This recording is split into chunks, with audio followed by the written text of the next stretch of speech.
Hello everyone, आज हमारा ये टॉपिक है थॉर्नडाइक के अधिगम नियम, जिसको हम सेकंड पार्ट में देख रहे हैं अधिगम के गौण नियम। इससे पहले वीडियो में हमने देखा अधिगम के मुख्य नियम और आज हम जानेंगे अधिगम के द्वितीय नियम या secondary law of learning. Thorndike ने हमें बताया कि सीखने के जो गौण नियम होते हैं वो 5 नियम इन्होंने दिए, जिनमें कि बहु अनुक्रिया का नियम। पहला नियम है बहु अनुक्रिया का नियम। जैसे कोई भी चीज हमारे सामने आती है और किसी भी समस्या को हल करने के लिए हम क्या करते हैं, मल्टीपल रेस्पॉन्सेज देते हैं। हम कई प्रकार की प्रतिक्रियाएं करते हैं उस कार्य को, उस समस्या से निदान पाने के लिए। तो एक प्रयास से जब हमारा काम नहीं बनता तो हम दूसरा प्रयास करते हैं, दूसरा प्रयास नहीं सफल होता तो तीसरा करते हैं। तो कई सारे हम अनुक्रियाएं एक ही समस्या को हल करने के लिए देते हैं और कई सारी विधियों का प्रयोग करते हैं और उन विधियों में से कई बार हम त्रुटियां करते हैं और धीरे धीरे त्रुटियां कम होती हैं और हम सीख जाते हैं। जैसे थॉर्नडाइक ने अपने प्रयास व त्रुटि के सिद्धांत में बताया कि बिल्ली किस प्रकार से बहुत सारी प्रतिक्रियाएं कर रही थी, बहुत गलतियां कर रही थी और गलतियां करने के बाद धीरे धीरे उसकी गलतियों का क्रम कम होता है और वो एक एफर्ट में कार्य को कर लेती है। तो बहु अनुक्रिया का सिद्धांत हमें बताता है कि कोई भी उद्दीपक जब हमारे सामने आता है वो हमें उत्तेजित करता है तो हम बहुत सारी अनुक्रियाएं उसके प्रति करते हैं। दूसरा हमारा जो नियम है वो है मनोवृत्ति या मानसिक स्थिति का नियम।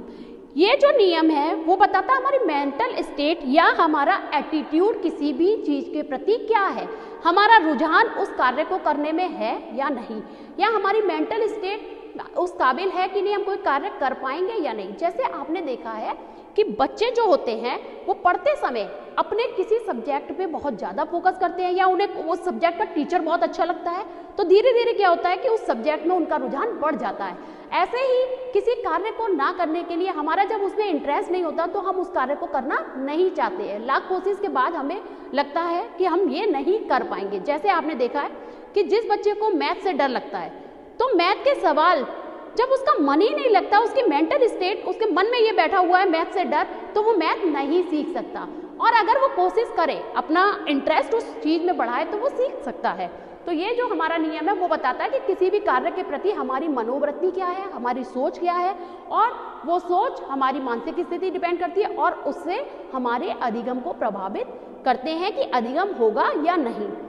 तीसरा हमारा है आंशिक क्रिया का नियम।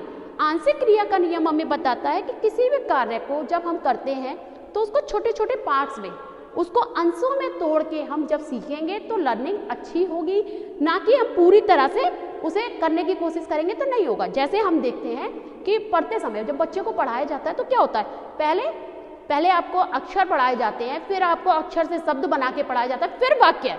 अगर हम सोचें कि पहले वाक्य पढ़ा दिया जाता फिर उसमें से तोड़ तोड़ के हमें दिखाया जाता कि अक्षर कैसे बने, तो सीखना कठिन होता। लेकिन छोटे छोटे पार्ट्स में डिवाइड करके हम उसे सिखाने की कोशिश करते हैं। जैसे हमने अपने इसी टॉपिक में देखा कि हमने थॉर्नडाइक के नियम सीखने थे, लेकिन थॉर्नडाइक ने उन्हें 2 पार्ट्स में डिवाइड कर रखा है तो सीखना ईजी होगा कि हमने 3 को एक तरफ डिवाइड कर लिए, 5 को एक तरफ और 8 नियम हम सीखे। तो ये हमारा जो नियम है वो कहता है कि आंशिक प्रतिक्रिया का नियम, छोटे छोटे पार्ट्स में करके हम चीजों को आसानी से सीख सकते हैं। सहचर्य परिवर्तन का नियम, एसोसिएटिंग शिफ्टिंग, ये नियम हमें बताता है कि किसी भी उद्दीपन के साथ अगर हम आर्टिफिशियल उद्दीपन स्टिमुलस देते हैं तो वो जो आर्टिफिशियल स्टिमुलस होता है वो हमको नेचुरल बिहेव करने की शक्ति दे देता है। जैसे आपने देखा था ये जो हमारा नियम है, ये नियम हमें, जैसे घंटी की आवाज आपने प्रयोग कई सारे पढ़े थे, जिसमें पेवलोव क्या करते हैं, खाना देते हैं, खाने से पहले घंटी की आवाज, खाने से पहले घंटी की आवाज। तो उस घंटी में वो पावर है कि घंटी की आवाज हुई लेकिन खाना नहीं मिला, लेकिन कुत्ते के मुंह में उतनी ही सलाइवा आई जितना कि भोजन देख के आती है। तो इस तरीके से ये क्या है कि सहचर्य परिवर्तन हो जाता है। जो नेचुरल स्टिमुलस होता है वो आर्टिफिशियल स्टिमुलस के साथ बार बार देने पर आर्टिफिशियल स्टिमुलस में सहचर्य परिवर्तन का नियम आ जाता है, ताकत आ जाती है कि वो हमसे नेचुरल बिहेव करा सकता है। लास्ट हमारा है सादृश्यता का नियम। समान दिखने वाली चीजें हमसे वही बिहेव कराती हैं जो हम कर सकते हैं। जैसे हम कोई पहले सीखी हुई चीज और बाद में हम उससे मिलती हुई चीज सीखते हैं तो वो इजी होती है। जैसे हमने देखा कि अगर हम स्कूटी चलाने की बात करते हैं तो हमसे पहले पूछा जाता है साइकिल आती है या नहीं, क्योंकि दोनों चीज़ें रोड पे चलेंगी, उनमें कुछ ना कुछ समानताएं हैं। अगर हम साइकिल चलाना जानते हैं तो स्कूटी जल्दी सीख जाएंगे।